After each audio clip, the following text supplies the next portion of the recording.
Hello everyone. Today is my third lecture, and in continuation with the first two lectures regarding social policies, introduction, characteristics, and goal, I would further elaborate it on Indian uh, context, in Indian context, that is the post-independence phase, that how social policy goals were there and what was the major objective and agenda with regard to the social policy goals in the post-independence phase till date. Now, if I talk about the social policy goals, of course, the goals had emerged and it is considered to be the desired outcomes and objectives which guides the formulation and implementation of any policies, particularly social policy. The purpose, of course, of the policy is to address any inequalities, to promote social justice, to enhance the well-being of individual, to elevate their particular status, to equip the communities, the villages, the nation with skills, with educational, with healthcare sectors, and the recognition that social policy is just not. The outcome of any simple welfare considerations, but rather it plays a very significant role and it is a key instrument in the process of development, which talks about and how it is being aligned with economic policies, which has a broader strategy along with the other sectoral policies such as your health policies, economic policies, and it is an important step towards a holistic development, and which would be effective and which would be efficient in promoting welfare and well-being for all. When we talk about the post-independence phase, right after independence, Nehru had this Fabian socialism ideology, which was dominated by policy sphere and which led to the many of early social policies in India. His socialism was evolutionary, it was inclusive, and it was not based on any caste or class. It was democratic and comfortable with heterogeneity, egalitarian, without leveling. It was committed to welfare with this affirmative action, where there is a cooperation to bring about in the free market, in the free competition. It was oriented to rational planning to overcome anarchic individualism. Is stress the need for the government to lead through an advanced public sector. So it valued local democracy, and also it functioned, or it looked into the local management of utilities and resources. It mobilized local resources and local initiative in every possible way. So globally, he viewed as a movement rather than as a military bloc. In all these respects, it was to be prevail. The aim of what Nehru had thought of, that he had wanted, he focused on distributing or redistributing the national resources with liberal subsidies were provided on essential basis, on essential goods and services to the marginalized and to the downtrodden. This led to the policies which further were elaborated or further extended in the area of public food delivery system, in the form of rations, the Essential Commodities Act, which was there, which was being made, which made the government produce essential commodities at a lower prices, establishment of food corporation, agrarian, agricultural prices commission, which tried to regulate not only the agricultural production and prices, but it also talked about land reforms, educational upliftment. I would like to talk about the social policy in Indian development, that is the second half of the 20th century. In the post-independence era, few questions were raised regarding the welfare part of it, regarding the policy matters. Like the first was like, to what extent has this influenced the nature of social policies? There had been post-independence, there had been a lot of upheaval in terms of economic growth and development, in terms of rampant poverty, in terms of lack of of education, or I would rather say illiteracy, was much more prominent among the males and the females. Industrial growth, industrial setup was not particularly there in the immediate post-independence era.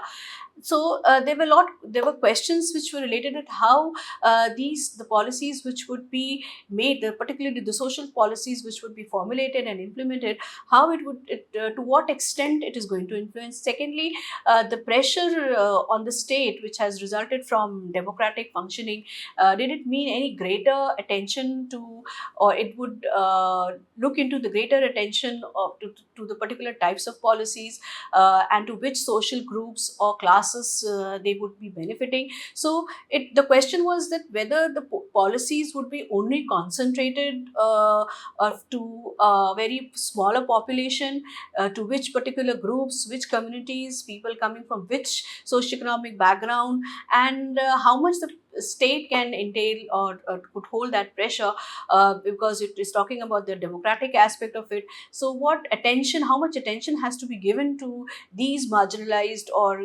downtrodden population, and what would be what type of policies would be initiated for their development and for their change, for their growth.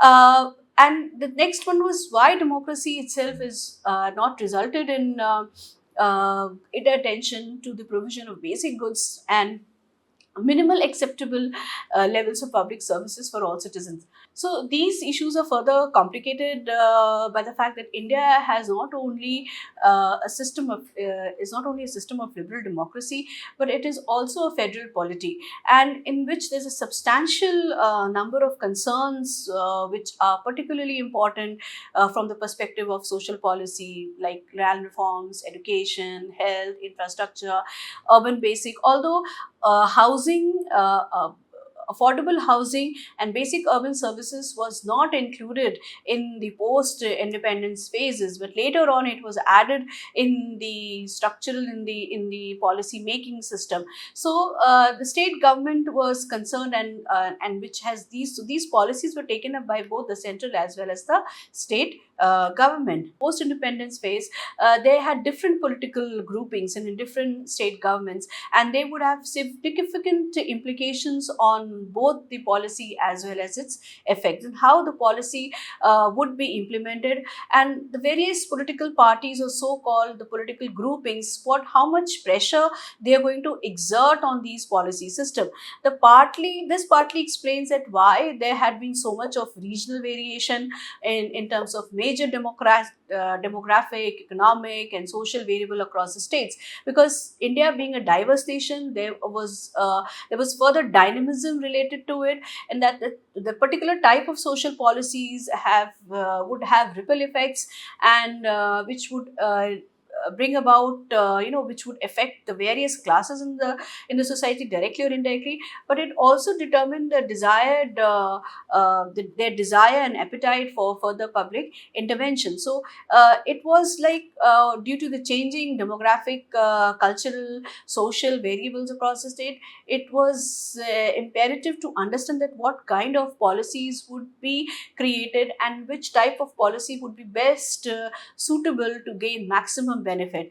The economic policy regime that was erected, because initially in the post-independence, economic growth and economic development were giving more weightage along with the social policies and health policies, educational policies. They were taken into consideration, but the preference or the weightage was given in order to accelerate economic growth, so that the benefits of economic growth, the enhanced GDP, the strengthening economy was a priority, which would ultimately lead to the formulation and implementation of various other policies, which was of paramount importance when India was grappling with poverty and unemployment, illiteracy. So this economic policy regime, which was erected in 1950s and had its roots in nationalist freedom struggle, which emphasized that freedom meant freedom not only from political control but also from external economic domination, right? So At that point, India wanted to become self-reliant and self-sufficient.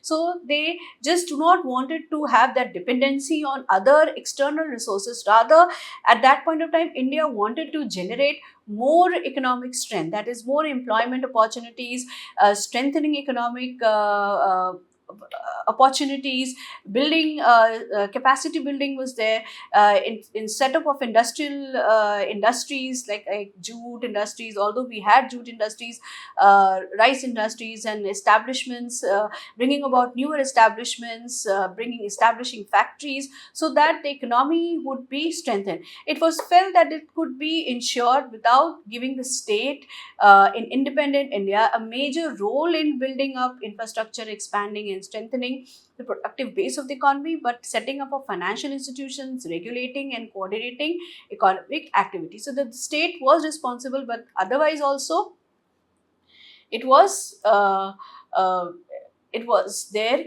to bring about certain changes. The most significant form of social policy, if I talk about what was the major aim when the Planning Commission was constituted in 1950, and the planners, the experts, the architects of the Planning Commission, they had deliberately thought over it that what would be the major focus of the policy prescriptions in India. And in that context, during in that context, they formulated certain goals, certain broader goals, where these would be the most focus. So I would be talking about these proper broader goals and how from that period till date, I mean till now, or maybe a few decades back, few years back also, that what had been taken, what had been precautionary measures, what steps had been taken in the area of agrarian reform, land distribution, food procurement and distribution, educational achievements, employment creation through public works, what kind of affirmative action has been taken in the form of reservation in public service commissions and other educational institutions, be it school education or higher education. What is the reservation policy in order to uplift the marginalized and the scheduled caste and the scheduled tribe people? Anti-poverty programs were also being directed towards to elevate poverty and to create opportunities, livelihood opportunities for the people through microcredit, through self-help groups, and through as well as through microfinance institutions. And it also talks about the changes in the form and structure. When you talk about changes in the form of structure of governance, it is directed towards 73rd and 74th Amendment, that is decentralization of power, where Panchayati Raj institutions and municipalities, Panchayati Raj institutions in the rural areas and municipalities in the urban areas were taken up, where they had certain autonomy to look after their rural, to look after their issues concerning the village community or the ward members of the municipality area.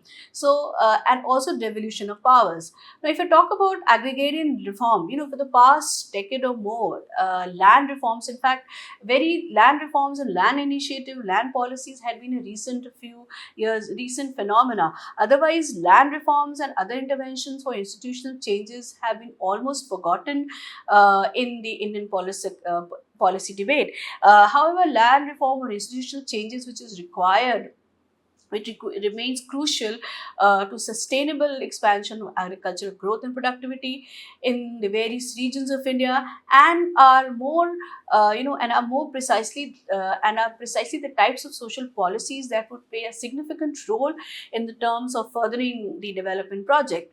In many parts of India at present, not only there's a smallholder agriculture dominate in both the ownership and occupancy of land, but there is tenurial patterns which are still such as to deny security of tenure or availability of holdings.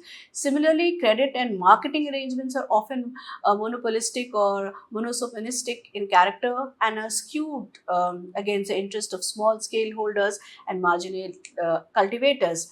Fragmentations of holdings, even very small ones, makes cultivation most difficult, so less viable, and it discourages certain types of investments such as sustainable irrigation practices. So in some areas, control over water is also a major issue, and it poses a possible threat to other for the agricultural land, and thus therefore these all is required to change, and therefore there's a new pattern of institutional change must be thought of it, which will incorporate the changing conditions of different regional context.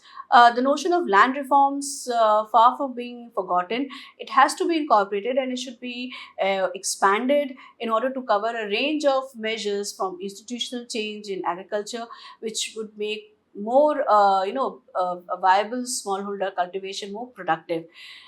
Land policy in India has undergone tremendous, or rather, four phases. If I talk about that, how these land policy and what is what steps had been taken, and through 5-year plans, how these land reform, land policy had been shaped. So there are broadly four phases since independence. The first and the longest phase was 1915-72, which considered land reforms that included three major efforts: abolition of intermediaries, tenancy reform, and the redistribution of land using land ceilings. The abolition of intermediaries was relatively successful. However, tenancy reforms as well as land ceilings were less, had gained little, or were less successful in completely turning the uh, scenario of land tenancy and land ceilings. The second phase was 1972 and 85, where it shifted its attention, it diverted its attention to bringing uncultivated land under cultivation. The third phase was 1985 to 95, which talked about increased attention towards water and soil conservation through the watershed development, drought prone area program, and desert area development programs. A central government wasteland development agency was established to focus on wasteland and degraded land. Some of the land policy from this phase continued beyond its final year. And the last, the fourth, and the current phase of policy, 1995 onwards, centers on debates and issues about the necessity to continue with land legislations and efforts to improve land reform, land review administration, in particularly clarity in land records. If you talk about assessing the outcome, the case of redistribution policy, land redistribution was a major social policy which was implemented in post-independence India. The policy which was directed, or it was supposed to redistribute land held by small group of elite peasantry to the masses, and which tried to reduce inequalities and any kind of discriminatory practices. Ideologically, this was very well suited for the administration, but then, however, the success of this policy in achieving its main objectives might have been limited, with a smaller group of people, a group of elites being replaced by a larger group of wealthy farmers. Any good to the economy, it did not had any benefit in strengthening the economy of India. As land was distributed to a larger group, there was a larger class of people who had a substantial income to consume and invest. This centralization of income led to an increase in rural consumption and production of manufactured and other goods. And this stronger consumer base made up a significant portion of our economy. And this is one example where a social policy slated to fix an issue of social inequality ended up having a more profound impact on the economic foundations of our country. I have made a chart where it had spoken about, or rather, this table denotes land policy formulation through planning period. That first plan started from 1951, 1956, the second plan, the third plan, the fourth plan, and the policy study, the major issues. If I talk about these all plans, I had mentioned in the four phases that in the first plan, the policy thrust was to bring about, or rather, land reform to follow under cultivation, increase land use efficiency, tenants to be given to cultivate land, abolition of intermediaries. The first plan had focused on this. The second plan policy thrust was soil conservation, which is an important program. First phase of land reforms implementation, then irrigation development programs was to be initiated in the rain-fed areas, and training and extension work for the technology. Then the third phase, which was in 1961 and 66, that is the third plan, which area development program was taken up as an approach. Intensive area development programs were initiated, were adopted, they were selected. An integrated land policy approach was being taken up, and social surveys regarding land cultivation and land ownership was being done. Then the fourth phase, which was 1969 and 74, which is increased, emphasized on the irrigation and soil conservation in diad regions, and technological changes which were introduced, that modern methods of farming and technological advancements were initiated, were being accepted and were taken into farming activities. Higher cropping intensity, the main concern was this. And the second phase land reform was land sealing, as well as consolidation of holding institutional changes which has to be brought in. The fifth plan, 74 to 79, it focused on drought prone areas and how these areas would be developed. The desert areas, desertification and development programs would be initiated in the desert areas, as well as soil conservation, and also it further enhanced new impetus in dry farming. The sixth plan, 1980-85, it land and water management program under the drought-prone areas program was selected. They were identified and taken initiative in these areas. Then the seventh plan, which was in 1985 and 1990, soil and water conservation and averting any land degradation. Specific, attention was given to degraded lands. Development programs were initiated. Eighth plan, 92-97, emphasized on watershed approach. Again, soil conservation merged with watershed programs. And then last 9 plan to 1997 and 2002, bridging the or trying to bring underutilized land under cultivation, management of water wastelands, maintenance of village common decentralization land management system, Panchayati Raj, strengthening the Panchayati Raj institutions, the village community. And these were the important policy prescriptions, or rather policy thrust during these these plans. However, if you talk about the current scenario and the current status, the Department of Land Resources at the central level also had issued guidelines for strengthening land review administration, trying to update land records. It has recently initiated a large-scale program for computerizing land records, maintaining records. The department has also initiated various activities focused on wasteland, drought-prone areas, desert development, wasteland development, technological advancement and development, extension services and training, investment promotion and support for NGOs, voluntary organizations had been also taken, roped in for such activities. So along with the governmental institutions, voluntary institutions and organizations were also a part of these activities which has been initiated by the Department of Land Resources. During the seventh plan period, 97, there was a centrally sponsored scheme on computerization of land records, introduced with 100% financial assistance from the central government, and a few pilot studies were taken up in the various districts, these pilot studies were undertaken to view the problems or to eliminate any problems which would be inherent in the manual maintenance and updating the land records, and to ensure the timely and accurate copies of records which has to be maintained by the landowners and by the local revenue revenue officials.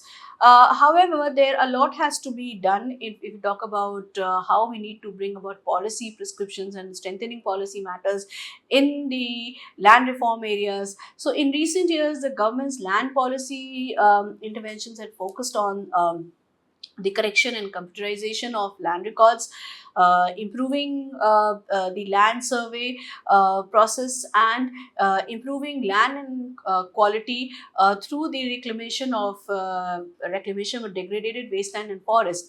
Land inform implementation is almost thinning out as a priority. In fact, the most important policy discussion now centers on whether certain land reform interventions should be reversed, particularly whether land ceiling should be increased and whether tenancy restrictions should be liberalized. Marginalization of land holdings and land administration are also of major concern. Policy discussion concerning rolling back and land ceilings have assumed prominence, and it is argued that the current ceiling limits hinder investment in agricultural activities and also results in diversification to high-tech agriculture. So the second policy option being actively discussed in countrywide debate is the desirability of liberalizing the current restrictions, sometimes prohibitions on agriculture tenancy. The argument that if we need to liberalize tenancy restrictions, it will have a pro-poor impact, and it is felt that a majority of the beneficiaries from the tenancy liberalization will be small and marginal farmers. So this is what the land agrarian policies prescriptions are, then what can be done and what is the current scenario. If you talk about food procurement and distribution, the original objective of India's public food management system had been threefold: to maintain a reasonable degree of price stability, to provide some producer incentives to cultivators by ensuring prices remain above estimated costs, and to provide a degree of food security to consumers. And the system rested on two pillars, two important twin pillars, that is public procurement with minimum support prices provided a farm gate for a range of major crops, and secondly public distributions organized system which would have been organized at the state level through a network of fair price shops providing some food items at a subsidized rate. However, these systems were never completely successful, either in terms of the spread or in terms of fully achieving its basic objectives only in a few states. Otherwise, it was not a successful.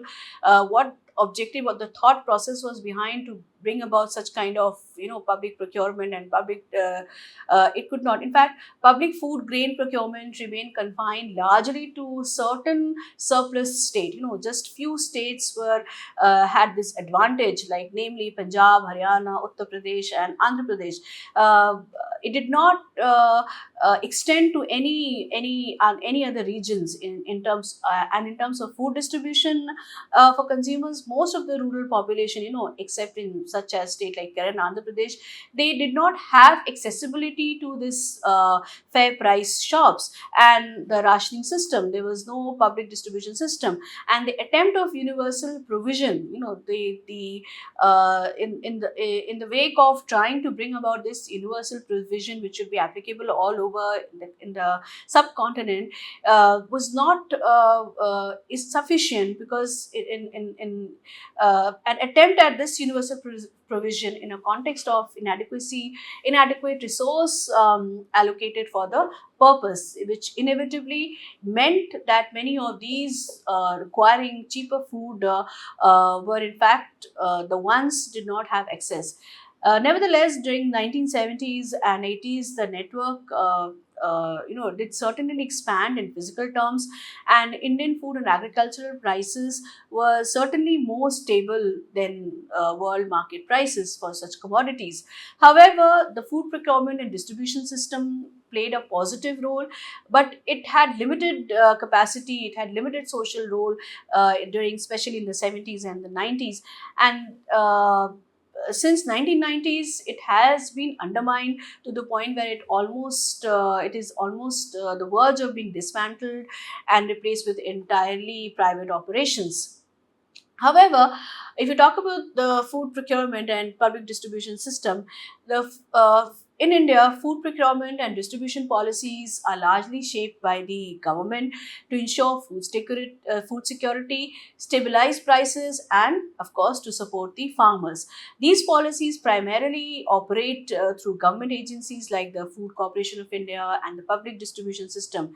And the key elements of India's procurement and distribution policy would include under the food procurement, that is the minimum support price, which has been announced by the Indian government for various crops for the sowing season, to provide farmers with a guaranteed price, the MSP. And recently also we could see that there was so much of hue and cry related to this minimum support price. The MSP is intended to protect farmers from the price fluctuations and in the market, and to also ensure a fair income. It also tries to eliminate the intermediaries who would be there, so they would have a direct contact with the government. Then procurement agencies, the Food Corporation of India and other state agencies, they procure food grains, primarily rice and wheat, from farmers at the MSP, and then these grains are then used for distribution under various welfare schemes. Thirdly, decentralized procurement. So, in this system, state themselves procure grains for distribution to the PDS instead of FCI, and the efforts to improve efficiency and better meeting the local needs more effectively and efficiently. If you talk about the PDS, that is a public food distribution system, which is a national, food security measure network, which provides essential commodities to larger populations, especially those who are who are marginalized, who are vulnerable, who are below poverty line, and particularly wheat, rice, kerosene. These are being given to such population at a very subsidized rate through a network of fair price shops, that is the ration shops, which is commonly known. And over the years, the PDS, they had undergone several reforms, especially with the implementation of the target public distribution system to focus on households who are living below the poverty line. So then there is a National Food Security Act, and these are the measures which has been taken in order to talk about public distribution system and how food procurement would be uh, as a measure, as a welfare mean to enhance the quality of life of the people. So that National Food Security Act, which was initiated in 2013, and this is a landmark law which aims to ensure food and nutrition security for most vulnerable sections of the society.